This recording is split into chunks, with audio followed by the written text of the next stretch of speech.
పాకిస్తాన్‌లో ఒక సంచలనాత్మకమైనటువంటి కుట్ర జరిగింది. పాకిస్తాన్ సైన్యాధికారి ఆసిఫ్ మునీర్ ఇప్పుడు అతనే అధ్యక్షుడిని పక్కన బెట్టి, అట్లాగే ప్రధానమంత్రిని పక్కన బెట్టి, అమెరికాతో నేరుగా సంప్రదింపులు జరుపుతూ వైట్ హౌస్‌లో 3 రోజులు పడుకొనొచ్చాడు. ఇప్పుడు పాకిస్తాన్ ఇరాన్ మీకి వ్యతిరేకంగా అమెరికాకి అక్కడ బేసులు సహకరించడానికి కారణం అతనే. అట్లాగే అమెరికాకి సంబంధించినటువంటి అణుస్థావరం పాకిస్తాన్‌లో కొనసాగడానికి కారణం అతనే. నూర్ అహ్మద్ ఖాన్ ఎయిర్ బేస్ వీళ్ళకి అండగా ఉండటానికి అతనే కారణం. ఈవెన్ అమెరికా అతన్ని సై రిటైర్మెంట్ అయిపోయింది వయసు. రిటైర్మెంట్ ఏజ్ అయిపోయి రిటైర్మెంట్ టైం అయిపోయినా గూడా అతన్నే టోటల్‌గా ఆసిఫ్ మునీర్‌ని ఇప్పుడు హెడ్‌గా చేయించింది.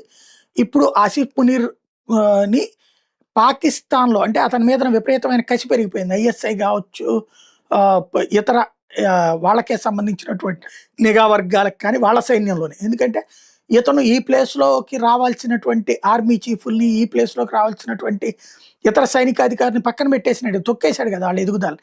దాంతో వాళ్ళకే కడుపు మండి చేశారా? లేకపోతే ఇంకెవరో తెలియదు కానీ పాకిస్తాన్ ఆర్మీ తాజాగా ఆహ్, కొంతమందిని అరెస్ట్ చేసింది. ముగ్గురు సీనియర్ ఆఫీసర్‌లని. అది కూడా సైనిక అధికారులే. వాళ్ళు ఆసిఫ్ మునీర్‌ని లేపేయడానికి కుట్ర పన్నారు అన్నటువంటి అభియోగం కింద అరెస్ట్ చేసి కోర్ట్ మార్షల్ విచారణ చేస్తుంది. అంటే ఇక న్యాయస్థానంలో గాకుండా వీళ్ళ ద్వారా విచారిస్తుంది. వీళ్ళ ముగ్గురు ఆసిఫ్ మునీర్ తినేటటువంటి ఆహారంలో విషాన్ని నింపారు అన్నటువంటిది ప్రధానమైనటువంటి అభియోగం. దీని వీళ్ళ వెనకాల ఏదైనా గ్రూప్ ఉందా?